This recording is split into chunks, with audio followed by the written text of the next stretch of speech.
Assalamualaikum warahmatullahi wabarakatuh. Terima kasih teman-teman sudah berkunjung ke channel Kuliah Manajemen bersama saya Albert Stenadu. Dalam video kali ini kita akan membahas tentang bagaimana proses pembukaan LC, apa saja dokumen penting yang terdapat dalam LC, dan siapa saja pihak yang terlibat dalam LC. Untuk lebih jelasnya silahkan simak video ini sampai habis. Kuliah nggak perlu lama-lama, yang penting serap ilmunya. Jadi jangan lupa subscribe, like, dan share, dan nyalakan loncengnya untuk bisa selalu update diskusi mata kuliah manajemen secara gratis.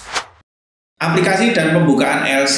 Aplikasi sendiri merupakan perintah dari importir kepada pihak bank untuk membuka LC berdasarkan kesepakatan dengan eksportir yang dituangkan dalam kontrak atau sales kontrak. Aplikasi pembukaan LC ini mempunyai beberapa fungsi, yaitu sebagai instruksi untuk melaksanakan sales kontrak. Karenanya aplikasi LC mencerminkan isi sales kontrak, namun tidak berkaitan dengan kontrak itu sendiri. Permintaan dan instruksi aplikan kepada banknya atau issuing bank untuk menerbitkan LC dengan syarat dan ketentuan yang dimintanya. Kontrak antara aplikan dengan issuing bank. Permintaan kepada issuing bank untuk bertindak mewakili kewajiban membayar kepada eksportir atau beneficiary. Dalam hal ini yang dibayar adalah dokumen, bukan barang. Sepanjang LC telah diterbitkan atas dasar aplikasi LC, maka aplikasi LC yang dimaksud tidak dapat dibatalkan secara sepihak oleh aplikan. Kemudian data formulir aplikasi pembukaan LC.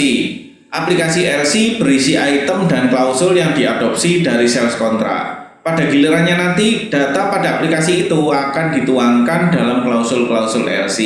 Data pada aplikasi umumnya mencakup item-item sebagai berikut, teman-teman. Bentuk LC harus irrevocable atau tidak dapat dibatalkan sepihak. Nama dan alamat eksportir, beneficiary atau penerima jaminan. Nilai dan jenis valuta dalam LC. Cara pembayaran LC by payment negotiation, acceptance, atau deferred payment. Kemudian tenor dan atas nama siapa vessel atau draft akan ditarik. Deskripsi barang, perincian jumlah atau unit, dan harga per unit. Syarat penyerahan barang, term of delivery, FOB, CFR, CIF, dan lain-lain. Dokumen yang diminta beserta rincian rangkapannya dalam hal ini harus asli dan juga kopi. Nama pelabuhan muat dan pelabuhan tujuan. Pengiriman barang sebagian, partial shipment, dan pindah kapal atau transshipment diperbolehkan atau tidak. Tanggal terakhir pengiriman dan juga tanggal dan tempat jatuh tempo LC. Tanggal terakhir penyerahan dokumen kepada pihak bank yang dikuasakan untuk memperoleh kepastian pembayaran atau latest presentation dokumen. Kemudian juga apakah LC dapat dialihkan atau transferable, jenis sarana komunikasi yang digunakan untuk mengadviskan LC yang akan dibuka, baik email, telex, atau Swift, dan juga hal-hal lain yang bersifat khusus. Kemudian teman-teman tentang syarat dan mekanisme LC untuk mengajukan letter of credit. Ada dua syarat yang harus dipenuhi, yaitu LC yang akan dibuka merupakan commercial documentary LC. Pihak yang mengajukan harus menyertakan setidaknya dua dokumen di bawah ini, yaitu commercial invoice atau faktur perdagangan. Commercial invoice merupakan nota perincian tentang keterangan jumlah barang yang dijual, harga barang, dan perhitungan pembayaran. Faktur atau commercial invoice ini ditujukan untuk penjual atau eksportir kepada pembeli atau importir yang nama dan alamatnya tercantum dalam LC yang ditandatangani oleh pihak yang berhak menandatanganinya. Dalam commercial invoice ini wajib mencantumkan yang pertama yaitu nomor dan tanggal dokumen commercial invoice, nama pembeli atau importir, penerima barang atau consignee, nama barang, harga per unit yang dijual berdasarkan piece, kilogram, atau lusinan, harga total seluruh barang, dan cara penyerahan barang, FOB atau JNF atau CIF. Adapun informasi lain dapat disertakan seperti nama kapal atau pesawat, nomor kontainer, tempat muat, dan tempat bongkar. Full set of bills of lading. Bill of lading atau BL atau biasa disebut BOL atau juga konosemen adalah surat tanda terima barang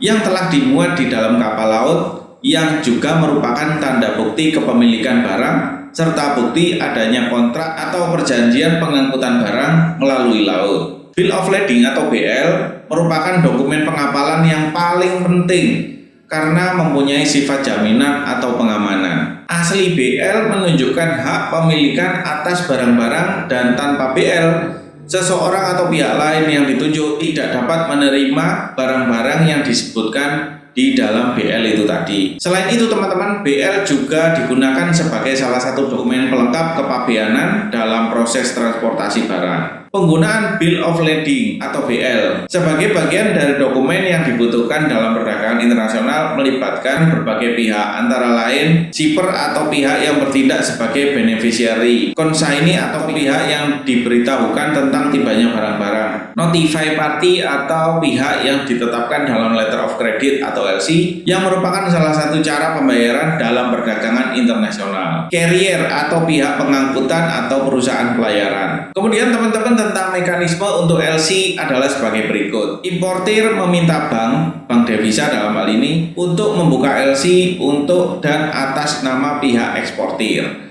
Dalam hal ini, bank bertindak sebagai opening dan importir bertindak sebagai opener. Dan jika mereka sudah memenuhi ketentuan yang berlaku untuk impor, pembukaan LC ini melalui koresponden bank di luar negeri. Koresponden bank akan bertindak sebagai perantara yang disebut advising bank atau notifying bank. Mereka memberitahukan eksportir atas pembukaan LC tersebut. Kemudian eksportir akan menyerahkan barang kepada carrier dan eksportir mendapatkan Bill of Lading. Bill of Lading akan diserahkan kepada bank agar mendapatkan pembayaran. Paying bank selanjutnya akan menyerahkan sejumlah uang agar mendapatkan Bill of Lading dari eksportir dan diberikan kepada importir. Lalu importir akan menyerahkan Bill of Lading kepada carrier agar bisa ditukarkan dengan barang yang telah dikirimkan eksportir. Kemudian teman-teman, tentang pihak yang terlibat dalam LC. Aplikan atau pemohon kredit adalah importir yang mengajukan aplikasi LC. Beneficiary adalah eksportir yang menerima LC. Issuing bank atau opening bank adalah bank pembuka LC.